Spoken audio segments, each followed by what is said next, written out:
Selena Powell is back spilling alleged tea about Offset, and according to her, all Offset wanted to do was watch TV, cuddle, and talk about Cardi B. So Selena Powell says when she was around Offset, allegedly spent most of his time cuddling, watching TV, and talking about Cardi B. She basically tried to paint the picture that Offset is still very focused on Cardi B, even though they aren't together. So it's like Offset. When all the cameras are down, he's not online. All this man wants to do is go gamble and fuck and cuddle and talk about Cardi B all day. That's all he want to do. Okay? I can agree with all of that besides talking about Cardi. I'm not gonna do that. All I do want to talk gamble about Cardi B all damn day. Yeah. And if you're down to listen, I could be like, how's the weather? You'd be like, it's really nice, but you know what? I think it's cold where Cardi's at. And you know what? Fuck that bitch. Because when I was with her, it was warm. Like, I swear to God, it's so crazy how he talks about her. So yeah, according to Selena Powell, all Offset wants to do is gamble, have you know what, and talk about Cardi B. And the host is tired of her bringing up rappers and celebrities because every time she does, he brings up something else. He asks her a question about one thing, she brings up Lil Meech, 6ix9ine, Offset, Cardi B, and he's like, hey, I just asked you about one thing, you went to something else. Now, a lot of people feel like Offset is getting exactly what he deserved for the way that he treated Cardi B, but I would like to know you guys' thoughts and opinions on this. It's like you had your wife, had your family, and now that you don't have it, all you can do is reminisce on memories, and now he's feeling some type of way. But like I said, I would like to know you guys' thoughts and opinions on this. And moving on to the next topic, Cardi B is popping her ish after having 12 sold-out shows back-to-back, and she's popping her ish to the haters that thought that she wasn't going to have a good tour because, you know, she gave birth, 3 months before she went on tour. Everybody felt like she wasn't going to have a good tour, and that her album wasn't going to do good as well, and she says she's proven the haters wrong. Read that shit 100 times. Cause let me tell you something. Keep it humble, but don't ever let a bitch forget. Yeah, don't ever let a bitch forget. I'm never gonna forget how you bitches was trying me when I was pregnant after I gave birth. And when I dropped my fucking album. Bitches was talking wild hot. Fuck out of here. 15 shows, sold out, back to back. Grossing, big money though. Not like sold out and my tickets was $2, bitch. Nah, not that. By myself. Fuck out of here. Bitches really fucking tried me. Yeah. Go ahead. Ask your labels, ask Live Nation, do your research. Y'all love doing research on the niggas that I be fucking on. So go ahead, do the research on the numbers that I be doing, motherfuckers. Yeah, that's right.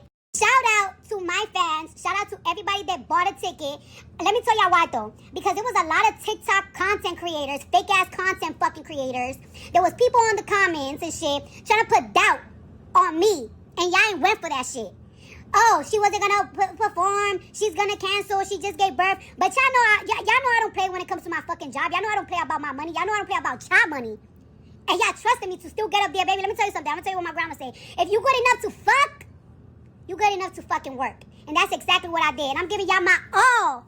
And I love y'all for not doubting me. Even if these motherfuckers trying to do that devil shit. That's that devil shit when they try to put doubt on you, trying to put doubt on me, trying to make me feel like I can't do shit. Baby, please, get the fuck out of here. So shout out to my fucking... Well, it seems like Cardi B has proven the haters wrong. They felt like she wasn't going to do good on her tour, and she's then had 12 sold-out shows back-to-back, and it seems like she's proven the haters wrong. They felt like she couldn't do it, and she's proving them wrong. So I would like to know you guys' thoughts and opinions on this down in the comment section below. Be lying about her tour numbers. Social users have noticed the venue capacity reported for her shows is not the same as other artists. It could be attributed to many different things, like the stage design, amount of people she has on her staff, like her background dancers, handlers, amount of vendors she has will play a role in the amount of seats reported for sale as well. I find it peculiar that social users will clock this, especially due to the constant comparisons you have between Cardi B and Nicki Minaj. That B want Cardi B to hold that #1 female rapper spot so bad. Don't think that she has been fluffing her tour numbers, because if you have noticed, since the beginning of her shows, the income growth has been steadily climbing and went from 1.8 in one city to 1.9 in another, to eventually 2 million and then 2.5 million, making her the second female rapper to ever hit 2.5 million for a single show, coming second to Nicki Minaj. If you guys are unaware, Nicki Minaj's Pink Friday 2 World Tour garnered $106 million worldwide, and I'm not sure if that's Cardi B's number to beat, but something tells me that her team is gonna go full steam ahead and try to knock out that number. They already got a $2.5 million show in Dallas, and it's looking like they're shooting for another one at Madison Square Garden. That was one of Nicki's highest gross shows, where she made nearly $3 million in one night. By now, I feel like we can end the debate on whether Cardi B is seeing Nicki Minaj in the booth or with the pen, but what we can acknowledge is Cardi B has put herself in the right positions and with the right people to get her in the right places at the right times. While she might not be the best female rapper, her team is always going to make sure she has the best presentation by putting her in the rooms with the best songwriters, the best designers, her in the rooms with the best photographers, and who have dope creative direction. And to keep it honest, in today's society, the overall package gets you way further in the entertainment industry than just being talented does. So that is why Cardi B is winning, if you ask me, and I'm absolutely here for it. I'm curious to know what y'all think regarding these numbers, and I want to know if y'all go check out Cardi B's Little Miss Drama Tour. Drop them thoughts in the comments. Already needed reason 120 whatever to stay away from women like Selena Powell, because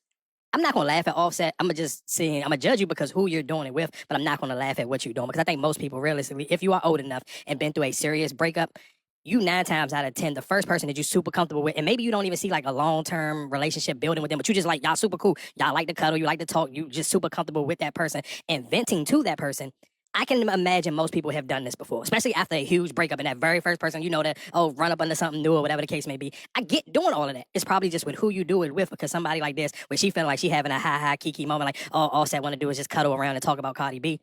Yeah, which most people do after a bad breakup, because you still can't believe how many years you spent with this person and then a relationship don't work.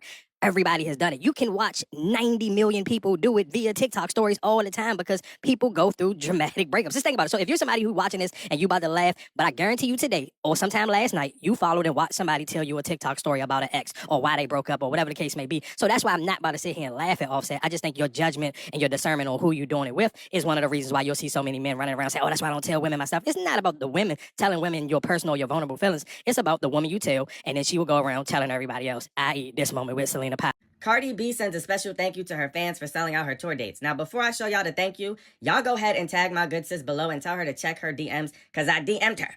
I'm trying to pop out with y'all at Madison Square Garden. I want to be front and center when she asked us to name 5 Bia songs. Okay? I'm trying to make content with her for y'all. So tag her below. But here's the thank you she sent. Shout out to my fans. Shout out to everybody that bought a ticket. Let me tell y'all why though. Because it was a lot of TikTok content creators, fake ass content fucking creators. There was people on the comments and shit trying to put doubt on me. And y'all ain't went for that shit.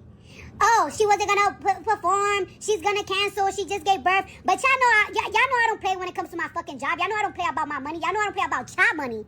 Now, I can't lie. I remember the creators who was hating, because they was in my comment section too. I remember them telling me I didn't know what I was talking about. I'm just saying, we did not forget. Y'all said she wasn't going to be able to do it, and she did it. Y'all apology needs to be as loud as the disrespect, because it was getting crazy out here. People were saying wild stuff. But shout out to